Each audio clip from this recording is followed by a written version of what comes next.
What's up, guys? Welcome to episode 3 of Skins in the Game, where John and Tim are going to discuss some stuff that's going around the sports world. We got a good itinerary today of stuff to talk about, and today we're going to start with why are all the NFL players getting arrested here? All right, quarantine is not being nice to all these NFL players. We have multiple stories.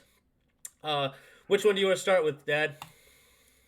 Well, first of all, I was going to say give them a break. They're probably just bored. They don't have anything else to do. Yeah. But I think we ought. I think we should cover this in worst to least, or we can start with least to worst.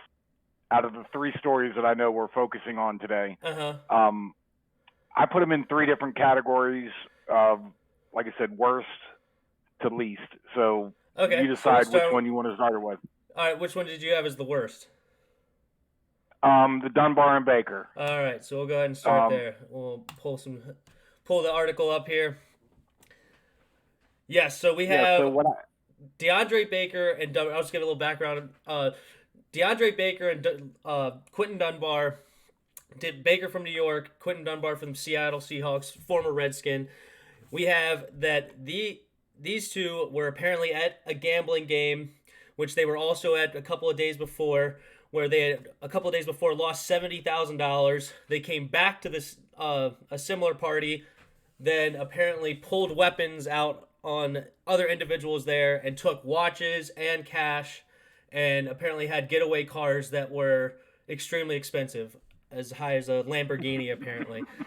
Very discreet and hightail it out of there. So no attention gathering here. Yeah.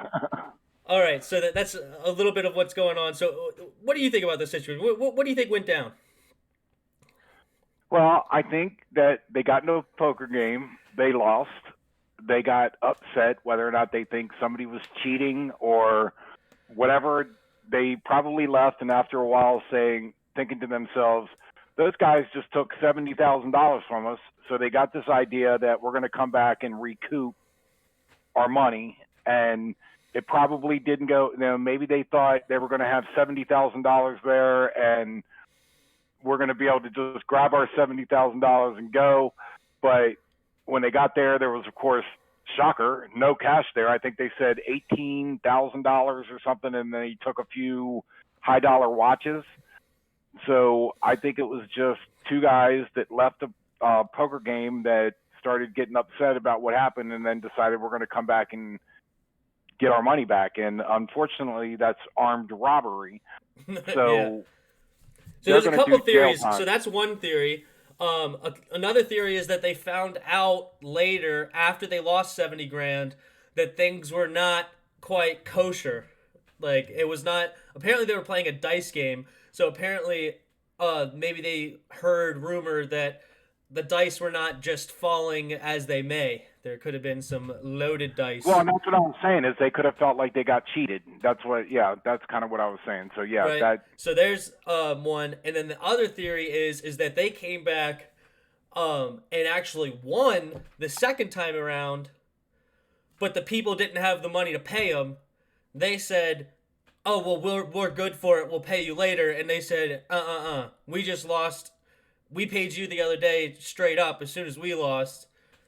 It's time for you to pay up now as soon as you lost. And then so when they said, no, we don't have the money, it's like, okay, well, then you're giving me your watches and you're giving me whatever cash you have now and we'll make it whole later. But we're walking away with some money today.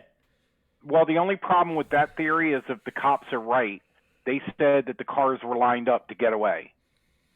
That it was not, and again, I don't know how exactly you tell that, but the police were saying this was premeditated because the way the cars were lined up.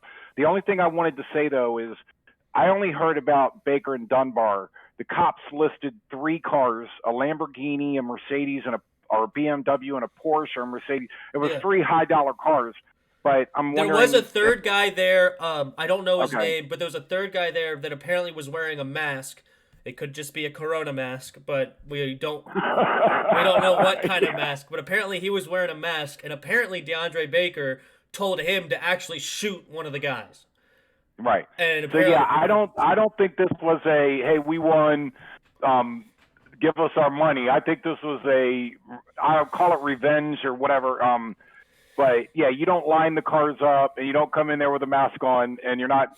So it's I don't know Corona if I buy time. it. Everyone's wearing a mask. Yeah. Okay. Yeah, and carrying a gun because you never know when you might need a gun. Yeah. Well, whoever was running that game has figured out now they need to check the guns at the door. Yeah. They have learned the hard way that they're going to need to do that. Yeah. Yeah, they need a bigger doorman to protect them from what's going on. But yeah, that I think, as I said earlier, they're doing jail time. It's rough. Quentin Dunbar is done. They're both done in the NFL as far because they're going to do some serious jail time. From what I hear, you never know. Their lawyers might get them off. But Which is sad because DeAndre Baker was actually a really good player. He was a first-round draft pick for the Giants, second-year player. He was going to go into his second season. So it's sad to see this happen. And it's also sad to see this happen to Quentin Dunbar. Quentin Dunbar was a fantastic NFL story. He was an undrafted free agent wide receiver, transferred to the cornerback position at the Redskins, and then made a name for himself and actually got a decent-sized contract from Seattle. So it's both of these kids had a really good story. I call them kids; they're probably my age, but both these guys had they're kids to me, not you. Yeah, okay. Right. Both these guys had a good story, and it sucks now that this is probably going to be coming to a horrible lead. Baker apparently, according to this, pleads not guilty. Okay. Well, rarely do you ever hear of somebody in this kind of serious. I mean, if it's something small, they might say, yeah, I'm guilty and get the slap on the wrist and be done. But how often do you hear a felony of this level where the guy charged with it says, oh, yeah, you got me. I'm guilty. Yeah, I guess so. Fair enough. What? Like, wasn't me. You know, I wasn't there. Yeah. Who? What game? No. All right. Yeah. All right, so I'm assuming Cody Latimer is your second worst.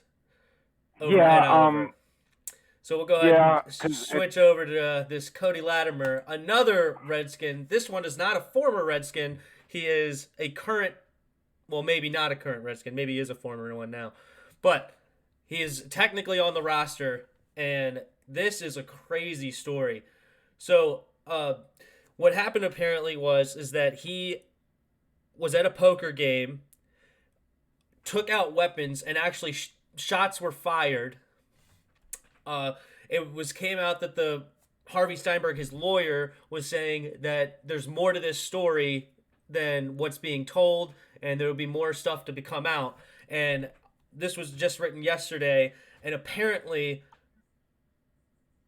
there was, at the poker game, a person that allegedly committed a sexual assault and is under investigation of Latimer's 4-year-old son. How are you playing poker with someone who allegedly had sexual misconduct with your 4-year-old son? And I wonder why it's always gambling that leads to guns being fired. Stay away from gambling. This is pretty. Home games are not where you want to be. But I don't get that at all. When I read that was a shocker to me. Yeah, I'm gonna sit down and play a good. Let's play a good wholesome poker game while you're under investigation for, I don't know what he's under investigation. Like, it just says sexual assault. I don't know what he's actually being accused of. But if there's an investigation here, don't you think both parties should have some space while the investigation is going on? Yeah, I don't know where, because I'd read yesterday just about people yelling in an apartment. All I'd read was the witnesses, and I'm curious to hear where the information's coming from regarding that there was a poker game. Is that something that somebody just said, or is, because it sounds more to me like perhaps, and I could be wrong, but if the story is true about the 4-year-old son, that my guess is that Cody Latimer showed up, or Cody Latimer, and there might have been a poker game going on, but he may not have necessarily been involved in it, that he was coming there to confront somebody that had molested or assaulted his son, whatever happened.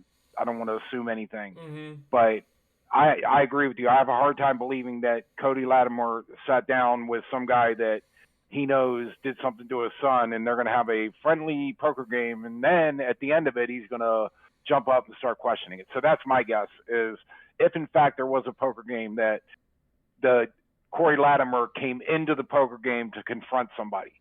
But this is obviously a developing story. I'm sure a lot more will come out, and we'll get more information as time goes on. It actually says here, so Latimer and another card player got into a heated argument.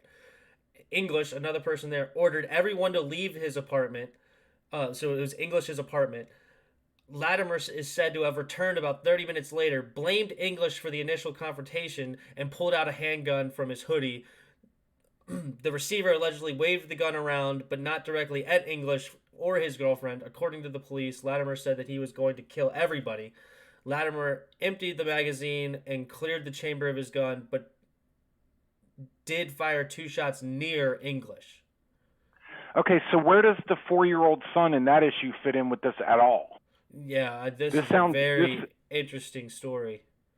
Yeah, I mean, I don't see I mean, there might be an unrelated thing, or it might just be his lawyer, trying to blow smoke to cover up what happened. But that sounds to me like somebody that's lost his mind, and it's not, I don't see the association between this and what anybody might have done to his son. Let me just put it that way.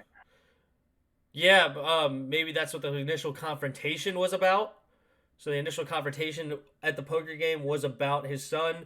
English, the owner of the apartment, told everyone to leave, and then Latimer got mad at English because he didn't help take his side or allow this guy even to be in the building in the first place, or something like, because it just says allegedly committed by one of the individuals at the poker game. We don't know if that was English. We don't know if that was the one that he got in the argument originally. Very interesting stuff. They'll definitely keep an eye on this story. Update it next week.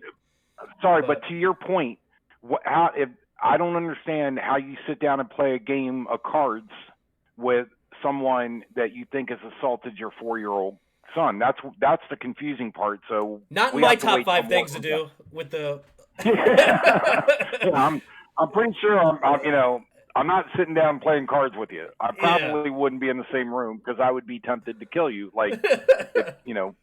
as most fathers probably would. So we have to wait for more. Definitely on this. Very interesting. We'll go ahead and see what happens the next week. We'll update it next week in episode 4, and we'll go from there. Yeah. All right. So the last one, the least of all, but it's not a great story, not a great look. But Bills defensive lineman Ed Oliver gets arrested for a DWI and then has an illegal weapon in his possession when it happens. This guy coming into the league looked to be a BA, like a very very tough dude. He came in and as soon as they drafted, most people they take the hat of their new team and they put it on. He snatched it from the person and just bulldozed right past everybody and went onto the stage. So this guy looks like a tough dude, and he's also a defensive lineman, so he's not weak by any stretch. But very interesting story. So what do you have on this? Well, and this is why I think this is the least worrisome one. That obviously you don't know all the details, but and exactly what condition he was in. I mean, there is DWI and then there's DWI. I don't know if how stringent the guidelines are. I know in the state I live in that they'll give you a breathalyzer, and if you have the slightest bit of alcohol that's over 0.05 or whatever it is, very small. And again, I'm not justifying that, but I'm saying, okay, if the guy went out, he was in pretty good condition, but they gave him a breathalyzer and he went over the limit, so they charged him with DWI. It's like, okay, that's one thing. The gun, I'm not sure about. It's an illegal gun, but again, I have to know more details about why the gun was in the car. It could be everything from he carries a gun everywhere because he lives a thug life, or he kept the thing in his glove compartment and forgot it was there. And I'm not saying either one. Again, I'm not judging the intelligence of doing any of this, Mm-hmm. but when it comes to armed robbery or shooting a gun near somebody, that this guy is okay. This could just be and what I'm sorry, what's his age? I was going to say a young guy, but yeah, 22. okay. So right, so a young guy making a stupid decision, and his actions weren't violent to anybody. They weren't threatening to anybody. You have no indication that he was doing anything with the gun. So I could see that as in that I could see the NFL kind of giving him a slap on the wrist and saying, suspend him for a couple of games or whatever, and, don't be stupid anymore.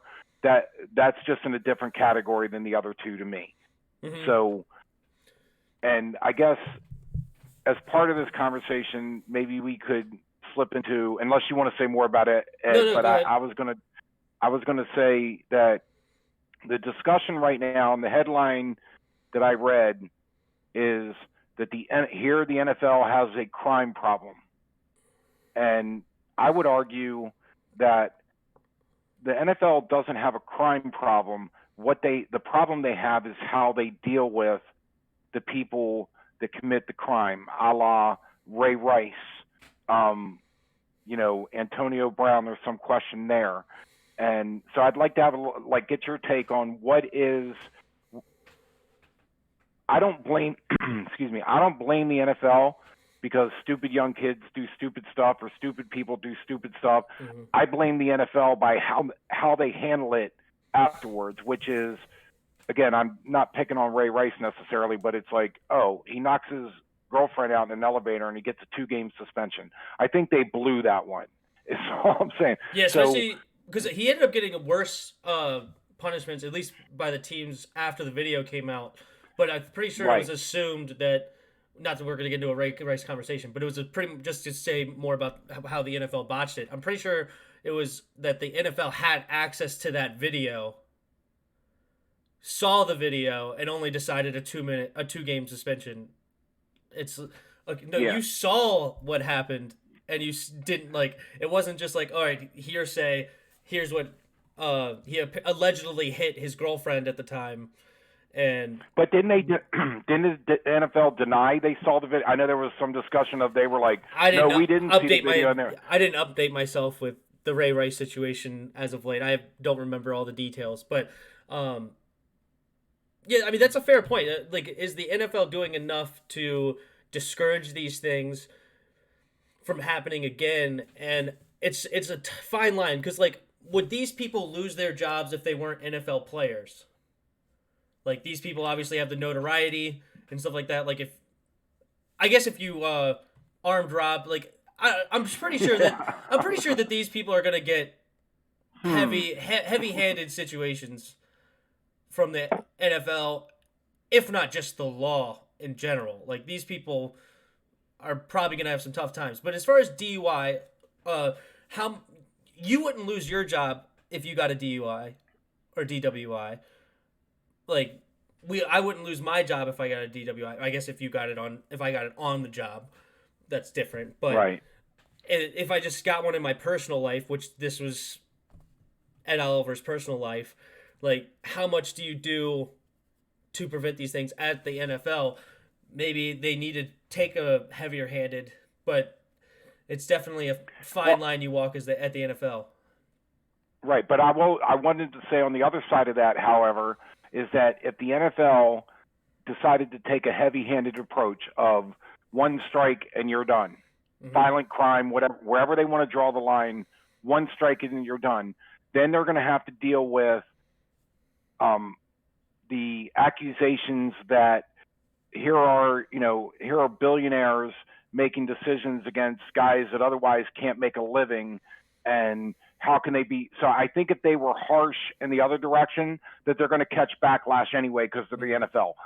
Whichever way they go, it's going to be. There's going to be a group of people that upset. There's going to be a group of people upset no matter which direction you go, for sure. Yep. Yeah, we'll definitely see what these people get.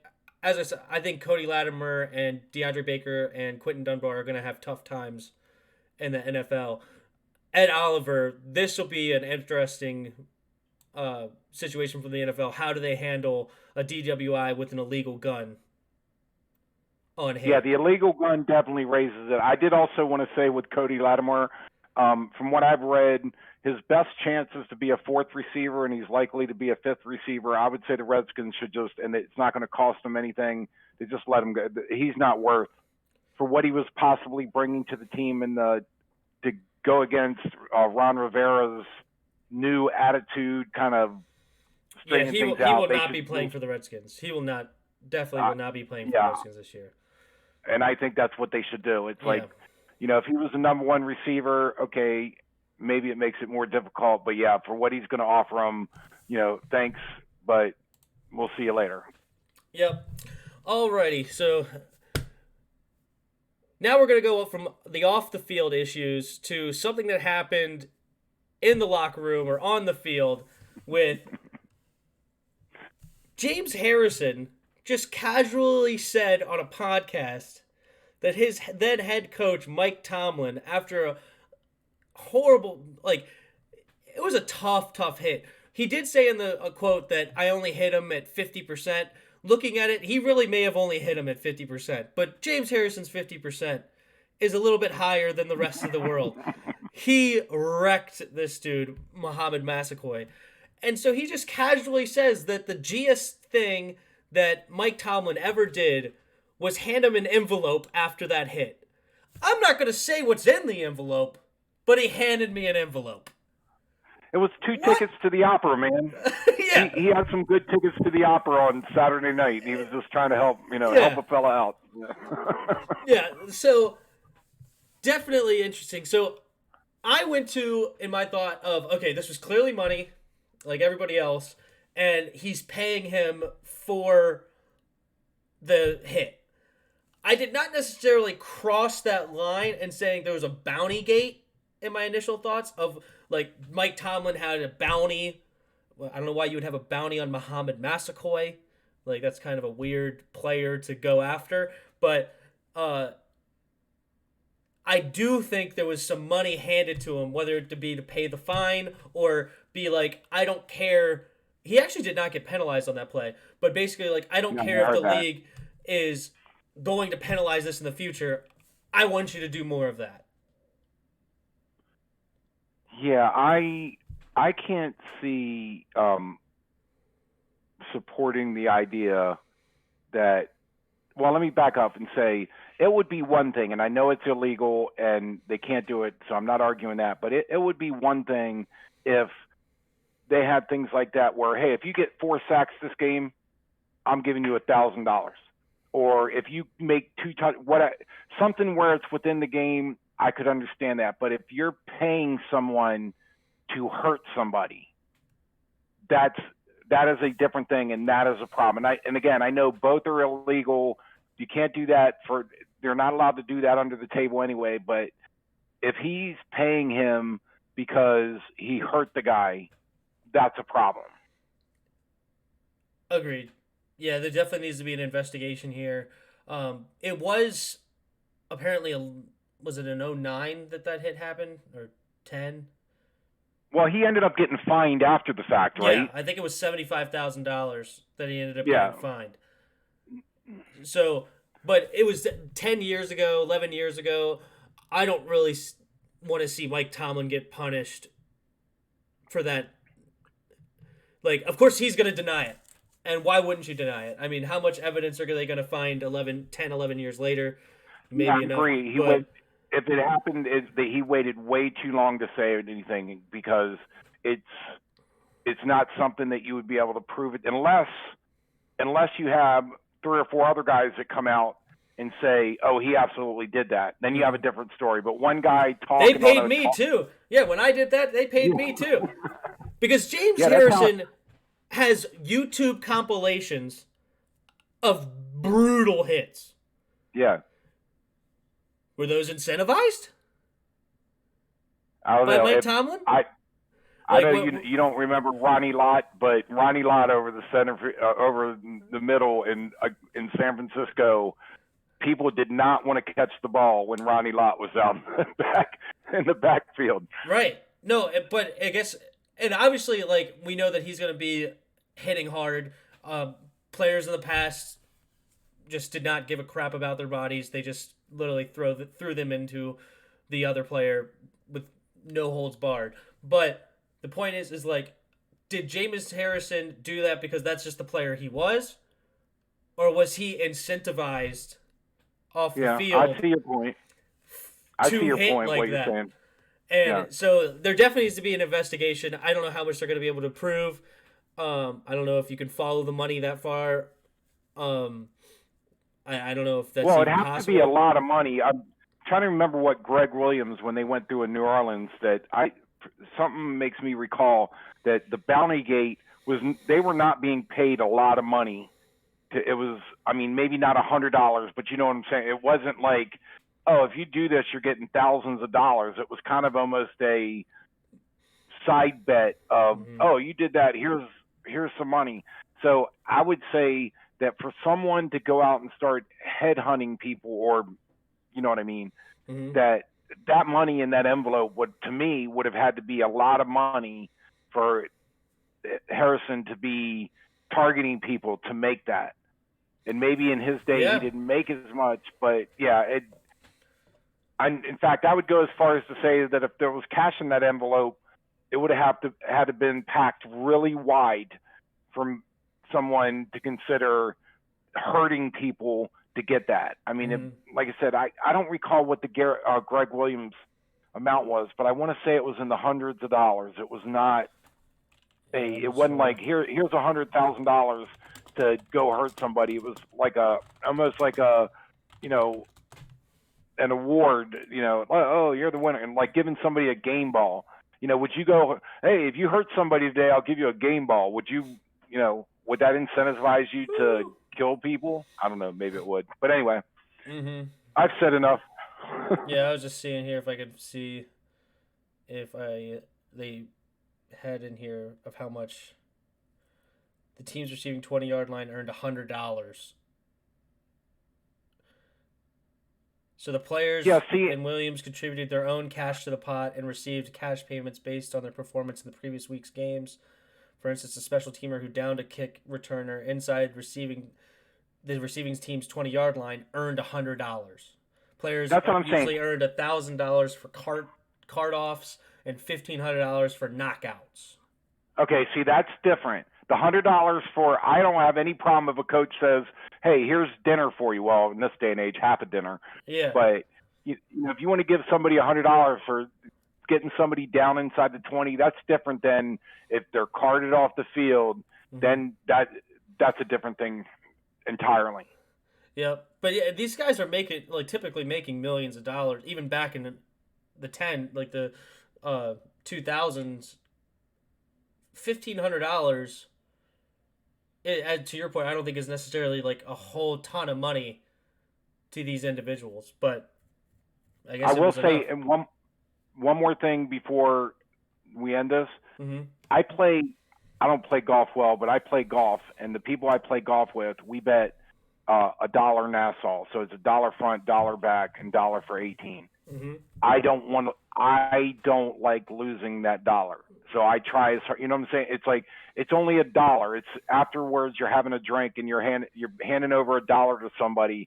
I want to be getting $1 as opposed to handing it away. So it's not necessarily how much.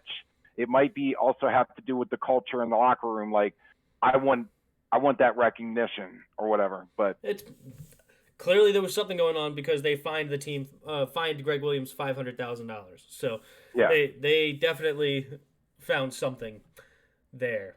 Awesome. All right, well, switching to now the NBA, the documentary that has taken the sports world by storm because there's nothing else to watch. The Last Dance Michael Jordan documentary. I know you said you had. Go ahead. Yeah, I was going to say full disclosure. I didn't even know it was on. I've read articles about after the fact. I heard 10th episode. I apparently was watching the wrong things because I did not know that this show. Fair enough. Yeah, I've watched the entire thing. I guess you have the benefit of living through it. I was born in '93, so I did not really understand what was going on throughout that time in the 90s. So it was interesting to watch. Obviously, I knew about Jordan. I knew about his crazy determination, his crazy work ethic. I knew that he won 6 championships. I knew that he went to play baseball after his dad died. Um, but I did not know much about this Jerry Krause situation. That Jerry Krause was the GM that decided that he is above everyone else and knows more than everyone else, and I don't need Phil Jackson, Michael Jordan, Scottie Pippen anymore. I can Yeah. build a team without him. And he even went as far as to say is, I don't care if Phil Jackson goes 82-0 and wins the championship, he will not be the Chicago Bulls head coach next year. It's like, Yeah. wow, okay. Jerry Krause wasn't a people person. And let me just start by saying I didn't like when Michael Jordan was playing, I didn't like the Bulls. You know, they were the best team, and of course I was a lowly Bullets fan, and whenever they switched over to the Wizards. So I didn't like the Bulls. They were the king of the hill, so kind of wanted to see them knocked off. So I wasn't a close follower of them, but I did know certain things just because they were always number one or near the top of the list. They were in the news a lot. But that Jerry Krause was egotistical. He was not a people person. Mm-hmm. He didn't get along with the players. But even I think I read Scottie Pippen said that he played, how did he say it? He played with the best player in basketball, and he played for the best GM. And he was saying that about Jerry Krause because regardless of what you say about him, he made the deals to make that team what it was. And 100%, yeah. To the extent that Michael Jackson didn't carry it, and Michael Jordan Mm-hmm. and Phil Jackson, you know, they did their part, but that Jerry Krause was someone that knew how to build a winning team. So he got Phil Jackson started. I mean, Phil Jackson was not some highly touted coach that everybody wanted, and he got lucky enough to have him. It's like Phil Jackson was a hippie. I didn't know this about Phil Jackson either. Phil Jackson was a hippie, like long hair, like didn't care about it much, the blah blah blah, and it's like he kind of took him under his wing, and he was an assistant coach first under Doug Collins, and then ended up becoming the heir afterwards to be the head coach when Doug Collins left. And so finding Phil Jackson, he drafted Jordan. He traded on draft day for Scottie Pippen. He loved Tony Kukoc when he was playing in Europe, so he recruited him.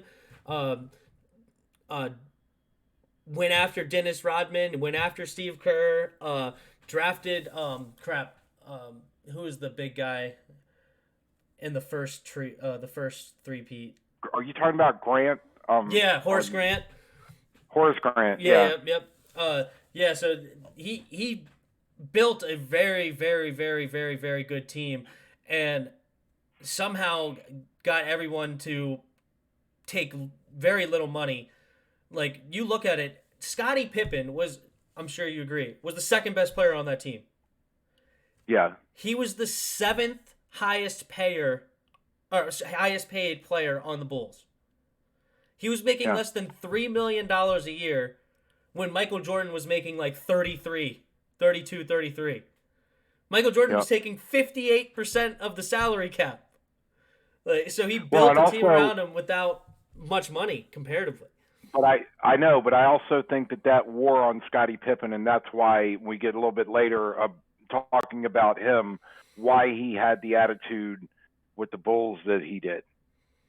Oh yeah, 100%. He did not like that because Scottie Pippen talked about it where he was given a 7-year deal of like $18 million or something like that. It was completely ridiculous that he ever would have signed it, but he didn't come from much, and he determined that it's like, I need to sign this deal to take care of my family. I need to sign this deal to take care of my situation.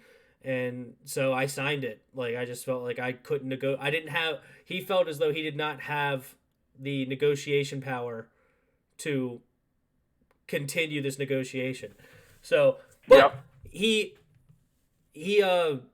stayed stayed with it, obviously, because he loved Phil Jackson, he loved Michael Jordan, and he could have said a lot earlier, like after 3 or 4 years, like, trade me or pay me more. Like, I ain't coming back to the facilities until you do that. But he stayed with it for the remainder of the contract until '98 when the team disbanded, and then he finally moved on after Phil and Michael Jordan left. So I guess you may not be able to give credit to Jerry Krause in that situation, but Right. uh, And I found it interesting that I read, and I don't want to necessarily jump ahead, but that he actually went to what's Charles Barkley's team? It's escaping me right Suns? now. Phoenix Suns, and said that basically Scottie Pippen didn't get along with Charles Barkley at all. That he stayed there 1 year and he was like, I'm out. And they said that he couldn't deal with Charles Barkley. So, and I've always kind of like, I've always had a soft spot for Charles Barkley, but that's an entirely different subject. But anyway, back on track. Yeah, no worries.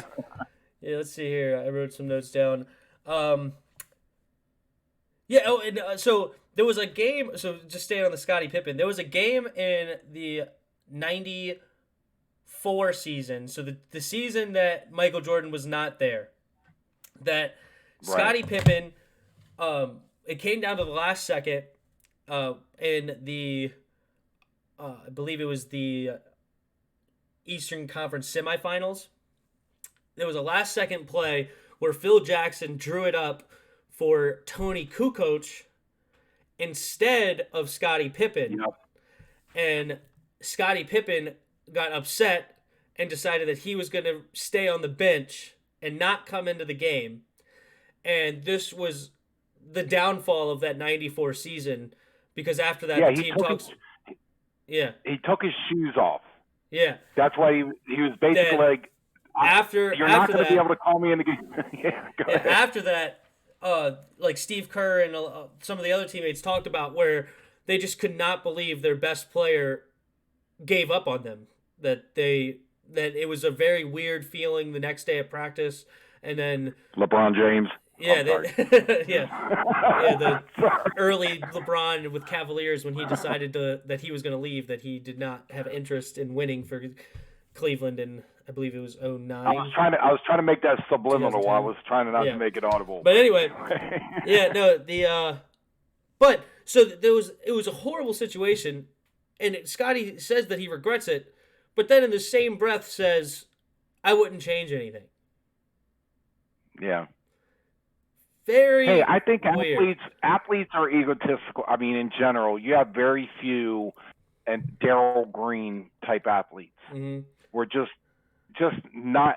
Didn't seem to have much of an ego. Seemed to be a regular guy. There's very few of them out there. Barry Sanders just handing the ball to the ref after every touchdown. Barry Sanders, another great example. Yep. That you don't have a whole lot of them in the league. That most of these guys have gone through their high school and college, and they were the big man on campus, and they have an ego, and so he was a product of his own ego, or a victim of his own ego, however you want to say it. But I understand and the time why he did it, right? Obviously he shouldn't have done it, but I completely understand getting ticked off and storming off, or ticked off and just saying I'm out or whatever. I'm definitely not above that, but the weird part is acknowledging what he did was wrong, saying that it was wrong, not liking what he did. But he wouldn't change anything. But then he's saying, I wouldn't change it. Very weird dynamic. A lot of people had a lot to say on that. So that was definitely weird. But all right, so we'll move on to this next thing. The famous flu game apparently was not a flu game at all. According to Michael Jordan, before the game against the Indiana Pacers, I believe it was game 5, and before the game, the night before, he decided that he was going to order a pizza. He orders a pizza, and they were in Indiana. 5 people deliver this pizza. What? That's perfectly normal. Very normal. Michael Jordan then gets the pizza, and he had other people in his room, proceeds to spit on every slice of the pizza, so no one else will eat this pizza, that it is only his pizza to eat, eats the whole pizza himself, and then wakes up at 2:30 in the morning puking and having flu-like symptoms from what was apparently food poisoning from this pizza. Do you buy that story? I'll say no, and this is the reason why is because anytime I've ever eaten something that, and I know that there's a general term of food poisoning, but ultimately it's something that your stomach rejects. If you eat something and your stomach rejects it, then it all comes back out, and then usually within an hour or so you're done. So I don't buy that. I would be more likely to think that if in fact the pizza was involved at all, that he pigged out on a pizza and ended up the next day with like indigestion or just that acid reflux. I don't know, but normally if you wake up in the middle of the night and you throw up what you eat, then it's gone, and it can't affect, at that point. It's out of your system. You don't. Well, it depends, I guess, on what they put on the pizza. If they put something in there that made him have residual, so that's the theory, is that they put in, I don't know what they would have put in, but if they mixed in something with the cheese or something that does not usually sit well in the body, and then also just made you sick in general. But honestly, I don't buy any of that. I think that there was alcohol involved. And these are hangover symptoms. He had the munchies at 11:30 at night, decided to order a pizza. Also, he was crazy enough to spit on all the slices. That sounds like a drunk person to me. Yeah. And I've had hangovers where I don't want to get out of bed until 7 o'clock in the next day. 7 o'clock at night the next day. Like, it's headaches, your body feels like crap, constantly throwing up. This seems like there was alcohol involved, in my opinion, and this was a massive hangover. Okay, and I'm not arguing that, but why, after all these years that they were able to successfully sell it as a flu game, why is he coming out now in his series or whatever and choosing to change that story? It was a given. I thought it was a flu game. Nobody questioned it that I know of. He had it sold. Why in the world would he change the story and raise these questions? Well, I think it's come out before this documentary. I think that other people have talked about this before. But at the time, everybody said it was flu-like symptoms and it was the flu. And then that was just the narrative that caught on and nobody really questioned it for years. But then it came, because there was, as I said, there was other people in his room that talked about the pizza. And I guess they thought it was weird that 5 people showed up at the door. It could just be as simple as 5 people showing up at the door because they know it's Michael Jordan. And they want a chance to maybe get an autograph or maybe to get a peek at Michael Jordan in 1998. I mean, this is well into Jordan's career where everyone knew who Michael Jordan was. It's not weird at all to me. Okay, let me just say this, and maybe this doesn't mean anything, but Michael Jordan's production company had a heavy hand on this. And Michael Jordan had to basically approve every video, everything that was in it, he had to approve it. Mm-hmm. So if he had the narrative locked down of the flu, and then there was guys that were choosing to bring up the pizza, he could have rented off of, I ate the pizza the night before, but I got the flu. Why come out with this outlandish story? I just find it interesting that he would, being that he had that much of a hand in what was allowed to be aired, that why would he have done that? But maybe it was, hey, the guys are starting to talk about this, about the pizza, and let's let it in there.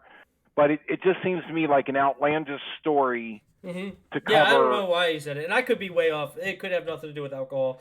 To me, this just seems like a hangover symptoms.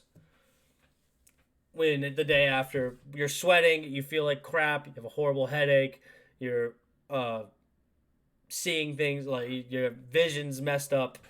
I wouldn't know anything about that. Yeah, Never happened to me. Yeah, this is news.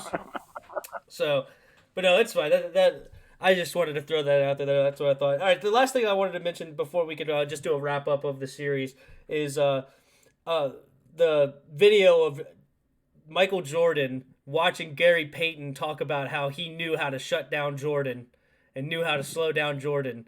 You just play physical with him as much as you tire him out. And Jordan just started laughing at this theory and thought it was hilarious. And he said, "quote the glove.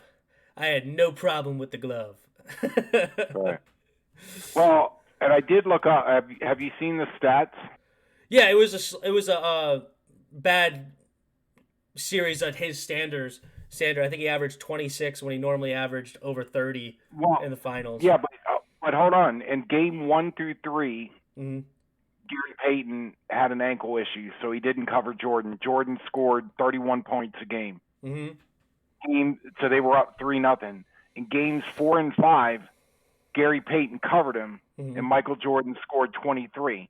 Now, you could say that's slowing him down because the average guy getting 23 points would be a good night. So mm-hmm.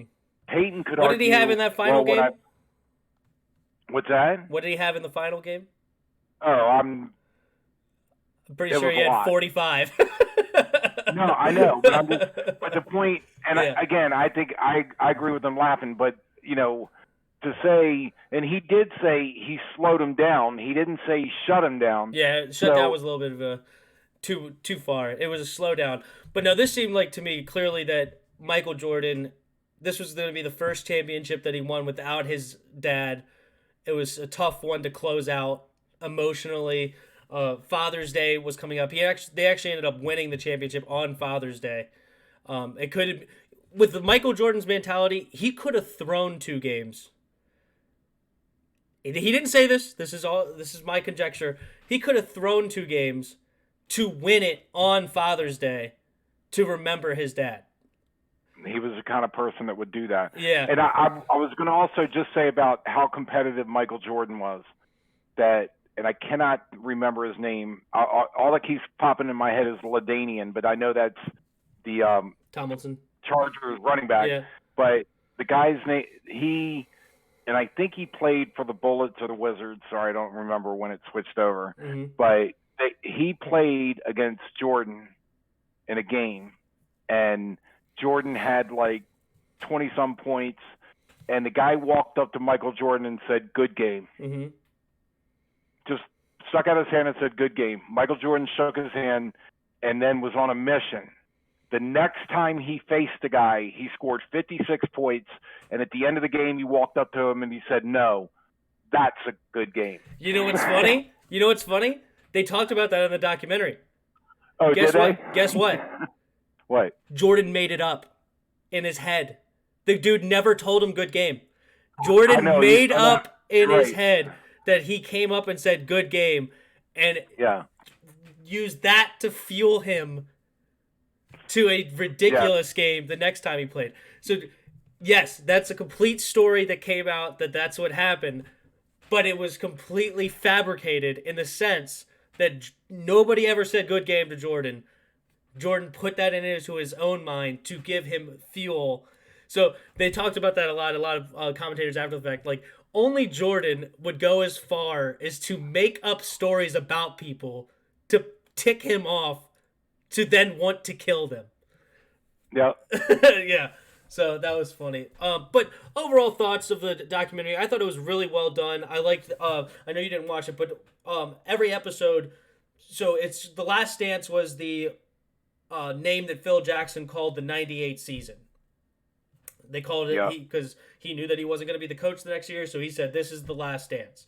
So every episode they give a little piece of the '98 season, and then they go back in time. So the first episode, they talk about the early parts of the '98 season, and then they go back to when Jordan was drafted and prior to Jordan being drafted and him coming back. The second episode, they go a little bit farther in the '98 season, and then they go back and they talk about a little bit farther into Jordan's career. And so I thought it was really well done. The storytelling was really good. Jordan didn't come out of this looking bad at all because, as you said, he had a great hand in what was allowed to be said. So a lot of people, a lot of LeBron James fans had a problem with that he got to control the narrative instead of what truly happened. But I thought it was a good recount of what went down. Learned a lot. If you didn't know a lot about Jordan, you learned a whole lot about that situation, about the 90s Bulls. And it's going to be really cool to see in the next 10 to 15 years what you see kids come out of this in the NBA. Because obviously, right from the get-go, you had Kobe Bryant after Jordan that copied Michael Jordan. Like, everything about Michael Jordan, Kobe Bryant exemplified, which I also put down in my notes, was the Mamba mentality. Mamba mentality, actually the Jordan mentality, but he just rebranded I will say it. that. And I know the GOAT discussion will go on forever, and no one's ever going to agree in any sport that any one guy is the greatest. Mm-hmm. But I believe that the comparison of Kobe to Michael Jordan is much more apt than LeBron James to Michael Jordan. That they had a mentality and a heart that I don't think LeBron had, and that LeBron was actually had a red carpet laid out in front of him when he came into the league. He was King James his rookie year. Michael Jordan fought. He played Detroit when coming down the lane meant you got your butt kicked. And there was they were like, you're coming down the lane, you're going to feel it. And the hand check and all the stuff that they were allowed to do against Michael Jordan, and Michael Jordan was able to elevate himself above that. And I'll just say one more thing about it, is that I could never imagine, I know I alluded to this earlier, but I could never imagine Michael Jordan in any basketball game going over and standing on the baseline and basically checking out in the middle of the game. I don't care what else you can say, but for you to be able to do that, because you basically I don't see Kobe Bryant ever doing that. They could be down by 35 points and it could be 2 minutes left in the game, and I believe Michael Jordan would be in the paint thinking somehow he's going to pull out a miraculous comeback. And Absolutely. So I think Kobe Bryant, and I think Jordan noticed that early on in the All-Star game he played against him, and he said afterwards, he was like, if that kid keeps working, I mean, he was an 18-year-old kid at the time. He was like, if that kid keeps working, he's going to be great. And because I think he could see it in his eyes. Right. But yeah, so I brought up Kobe to say, like, so you had that right after watching it. Now with this coming out, what are we going to see in the NBA the next 10 to 15 years with kids watching this and having how many, like, will we have another Kobe Bryant or Jordan come out of this? Somebody takes on that personality, takes on that mentality, and then becomes the best NBA player at the time. And we have another one come out, because there's been a generation that didn't watch Jordan play now that are in the NBA. They've watched much different people like Tim Duncan. They did watch Kobe. Maybe they take the Kobe mindset, but Jordan was on another level. So we'll see if anything cool comes out of. Well, let me ask you this, and to that subject, what do you think about Kevin Durant? And I'm not saying he's a Jordan, but the man is money. The man was ice when it came to. He's definitely not Jordan by any stretch, but different personality, but still Kevin phenomenal. Durant's a freak of nature. 7-footer that can shoot from anywhere, and he can dribble the ball like he's a 6'3" point guard. So he's phenomenal. He's one of the best players in the NBA when healthy. But that's a key. Yeah, like I liked him in Oklahoma City, but after he went to Golden State and more started coming out, where he's made fake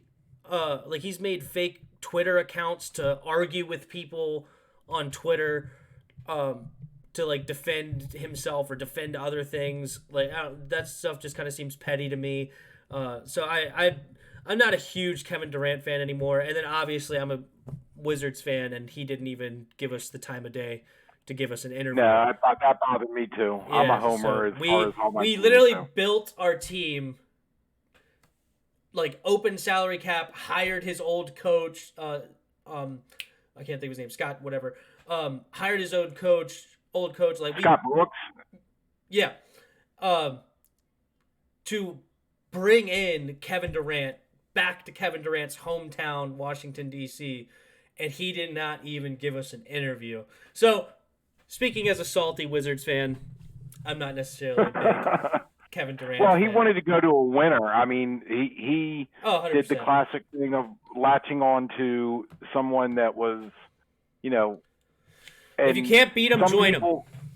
Right. Yeah. I think that's it. That some people are like, some people want to be the man, and other people want to be a winner, and they don't care if they're the man or not. Mm-hmm. So, and I'm sure there's a lot of people that have gone by the wayside thinking, no, I'm not going to go over there. I'm going to do it on my own. I'm going to make this team a winner, and it never happened. Right. So, there's different personalities. Yeah, just finishing up this definitely topic. Not a Jordan. Yeah, just finished. Really good documentary. I know you haven't watched it. I recommend going back and watching it. Anybody else that has not watched it, you can binge watch it now. I believe Netflix was a part of this, so I think it's on Netflix now, but I could be wrong. But it should be out there for consumption either on Netflix or YouTube, and I highly suggest going to watch it. It's a really good watch, especially if you like basketball. All right, we will move on to the final topic of the day, to a Redskins topic. And a lot of people are wondering, a lot of Redskins fans are wondering, who is the tight ends going to be for the Washington Redskins? I've seen a lot of people on YouTube talking about it. I've seen a lot, like I've had my own people that I know that have asked me about it. And so I just wanted to take an opportunity. Who do you think will make the team? And then also on top of that, who do you think will be the starter? Well, and I took a look at the 7 tight ends they have right now. There's a lot of tight ends right now, yeah. And I really honestly tried to gather some data that would say, oh, this guy might be the guy. And I know you have an opinion. I have a warm spot in my heart for Jeremy Sprinkle, and I think it's primarily because we would do the sprinkle me. Whenever he'd make a play, I think sprinkle. Yeah. But, and I will say this, that I'll go back to the fact that we're dealing with a new coach. My inclination is he's going to want to go with young and new, as opposed to older and established. But I am curious about Randy Moss's son. I heard he's probably a better blocker than he is, he'll be more of a benefit blocking, but he's got good hands. He's 6'3", which is not the biggest. But I got to be honest with you, I looked over it. I didn't see anybody that was like, oh, this guy's a lock. This guy's going to be on the team. So if you have more insight than I do, I looked at it, and I really like Richard Rodgers. Richard Rodgers is somebody that has really good hands. He is an okay blocker. He's not going to be anything game breaking. I don't think. Let me just start by saying that I don't think we have the next great tight end on the team. We're going to have okay tight ends, and it's not going to be something spectacular. But I do like Richard Rodgers. I liked him in Green Bay. You go back and watch it. It's like he has really natural hands. Like just everything that comes his way, he can catches the ball in traffic. He's not the fastest guy, but he's a decent route runner that can get open for you, especially on quick routes and stuff like that. Like so on third downs, like he can beat a linebacker one-on-one for a quick cut. But so I think he's going to make the team and be a starter. Logan Thomas, I think they really like, and I think he will make the team. And now the third spot is going to be the fight. And it's the two that you mentioned, Jeremy Sprinkle and Thaddeus Moss. And I think the player that's going to come away is going to be Thaddeus Moss, because they can save $2 million on the cap by cutting Jeremy Sprinkle. Everybody else they cut doesn't really save them anything. I think Richard Rodgers was the highest at $750K if they cut him. But basically, you're going to have to say that Jeremy Sprinkle is 1.3 million, over 2 times better than Richard Rodgers, Logan Thomas, or Thaddeus Moss to stay on this team, and I just don't see that happening. So I think that Jeremy Sprinkle is going to be the one to be cut. You're going to have Richard Rodgers and Logan Thomas to be your number ones, with Thaddeus Moss going to be on your 3 tight end sets, and the guy that's going to be your potential up-and-coming tight end of the future if he can continue to grow as a prospect. But yeah, so those are my 3. So Richard Rodgers number 1, Logan Thomas number 2, and Thaddeus Moss number 3.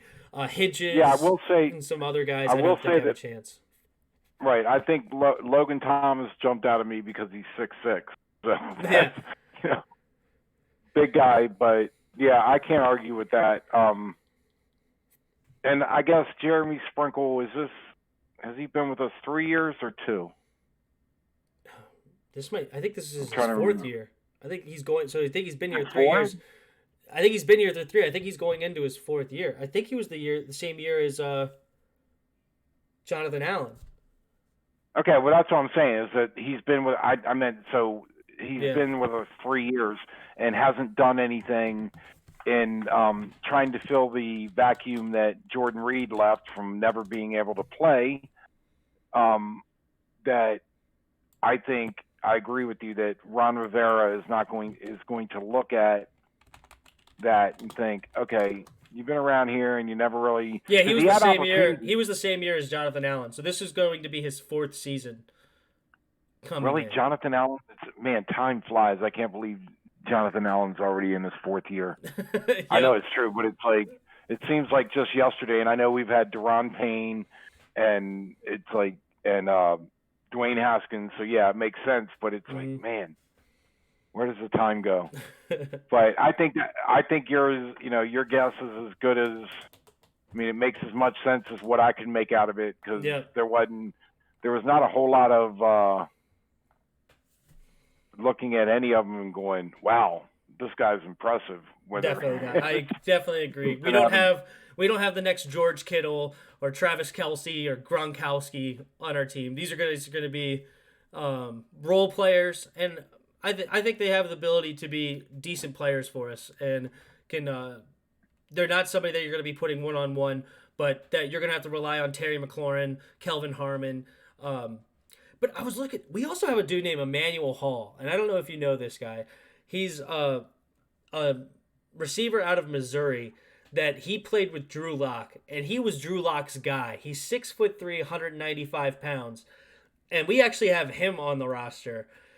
This is going to be a tough out for the Redskins of who they cut, because I think Emmanuel Hall is going to be a guy that's going to be hard to ignore. But you already have the 2 guys you drafted in Golden and Gibson. Gibson might be a running back, but you also have a huge running back room. Like, there's so many running backs on this team. So, but you already have Antonio Gibson and Gandy Golden. You have the 2 that you drafted last year in Kelvin Harmon and Terry McLaurin. You have Steve Sims, who was a breakout slot player. You have Trey Quinn, who has been a decent slot player. Then you have Emmanuel Hall now. Like, there's probably only going to be 5 or 6 receivers that make this team, and there's 8 that are going to be fighting for a job. This could be it's a young group, but there's some potential here at this receiver. So what you're saying is Cody Latimer had no chance here anyway. Cody Latimer was going to be in an uphill battle coming in. Like, he was going to have to prove a lot. But and then we still have Cam Sims, who's a 6'5" receiver that is a kind of a fan favorite, especially after the preseason showings. Like, he's a fan favorite. So there's 9 guys that I just listed that could make this team potentially, that at least 3 of them, like, they're at the most, they're going to have 6 receivers. They may only carry 5. So there's 9 guys that are going to be fighting, and then maybe you move Gibson to a running back, like I said, and like now you have 8 guys fighting for 5 or 6 spots. But I mean, you could go down the list on the running back room. AP, Darius Geis, Bryce Love. Those are 3 running backs. Then you also have Peyton Barber now. You have J.D. McKissick, from Seattle and Detroit. Like, you have a very loaded up backfield room. Again, with nothing necessarily, like, none of these guys, they have potential, but none of these guys are, again, similar to the tight end. None of them stick out as, like, these guys are going to be all-time greats besides, of course, Adrian Peterson. But Adrian Peterson's now 35 years old. But they're all good players. They're all, like, players that you would like to have on your team, and they're all going to be fighting for a limited amount of spots. It's going to be an interesting training camp when and if we get in there. And if I could just throw in at the end, this is why I'm optimistic. Because we got, I know, I had to throw in a plug. Here comes the homer. Here comes the homer. No, I'm not. I'm just saying that I am convinced that our defense is going to be great, and we have a lot of talent on the offense. That they pick the right combination of players, that and our defense is what I hope they can be. I think we're going to surprise a lot of people this year. And you're right, we might go 6-10. You might be right, but I think there's reasons to be optimistic. And the fact that you just listed 9 guys for receiver, and you couldn't figure out, you're worried about the 10th guy or how am I going to fit these guys into 6 spots? Yeah. As opposed to, I don't care which 5 guys they keep because none of them are any good. Yeah, they're all young and full of potential. As I said, there's none of them that are necessarily really established, I guess, unless you say Terry McLaurin. But even McLaurin's only a 1-year guy. I love Terry McLaurin. I think he's legit. But I do too. But besides him, you have a lot of guys that are going to be fighting for spots. Saying that, I think that Steve Sims is going to make the team. I think Kelvin Harmon makes the team, and I think Gandy Golden makes the team, and obviously Antonio Gibson's going to make the team. Where they put him is a debate. So there's 4 guys that I think are definitely going to make the team. So now you have 1 or 2 spots for the rest of the guys, and it's going to be tough. And I look out for Emmanuel Hall. He's going to make noise that's going to say, "Put me on this team." I just don't know if they're going to be able to do it or not. What about special teams? Well, either way, you're only going to carry 6 receivers. Like, and your 6th guy is probably going to be a special teams guy. But like, you're only carrying 6 receivers no matter what you do. You're not going to start carrying 7, 8, 9 receivers. It's just not really doable. All right. So before we wrap up, I don't think, and maybe I missed it. Did you tell me who you think the starting tight end is going to be? Yeah, I think Richard Rodgers and Logan Thomas will split at the starting spot, and then they'll be the 2 on the 2 tight end sets coming in. Third down, I think that you're going to lean towards Richard Rodgers is going to be your tight end. That is going to be your third down guy. And then your first and second, Richard Rodgers can be in there, but that might be where your Logan Thomas comes in more to play with a blocking tight end that also has the ability to catch the ball out of play actions. But if you don't go 5 receivers, Jordan Reed was 6'5". Sorry. Okay. I like I said, what jumped out to me, and I know it's a small stat, but to have a tight end that's listed at 6'6" is like, okay, he's gonna. Your initial reaction is, all right, he's gonna be hard to deal with linebackers and the people he's likely to face. Now, he might have stone hands and can't do anything. He's not going to be Gronk. He's not going to be Gronk. That's for sure. Gronk. Yeah, I know. Do you ever go back and watch Gronkowski highlights? Yeah, it's. Oh my God, man amongst boys, the dude was a freak of like. It took multiple players to tackle him every single time. Catching the ball over dudes was just embarrassing. Like, no matter who you put out there, he would just catch it over. Wasn't he like 6'7" or 6'8"? He was. He's somewhere in there. 6'6". He was more than 6'6". Maybe I don't know. Somewhere, I thought he was well, when you stand him next to a 5'11" corner or a 6 foot linebacker, he looks like a monster. Yeah, I don't know what he was. Sorry about that because I'm the over under on his height is 6'7". I just looked it up, so I can't say nothing. Am I wrong? Yeah, he's 6'6". See, okay. I thought he was taller than that. As I said, you stand him next to a 5'11" dude, all of a sudden he does look a lot taller. I know. I also lost a bet with my older brother that Harold Carmichael was 6'9", I think he said, or 6'11". He was ridiculous. Pat Fisher for the Redskins used to cover him. Pat Fisher was 5'11", and Harold Carmichael was 6'9".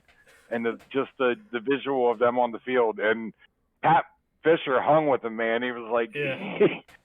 But you had this guy that was like a foot taller than him nearly, and it was just funny. Cool. But anyway. All right, well, that's a show. That's episode 3. Thanks for joining us.